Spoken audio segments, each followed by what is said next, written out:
möhkəm dayanır.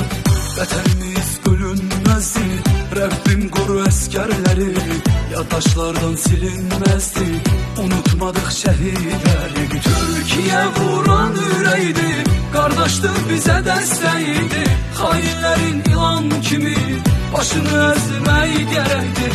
Azərbaycanın ordusu vüqarlıdır, əyilməzdir. Düşmənlərin var qorxusu, görən kimi ay ulduzu. Azərbaycan, Türkiyə, iki dövlət biz bir millətik. Azərbaycan, Türkiyə, heç vaxt geriyə çəkilmərik. Azərbaycan, Türkiyə.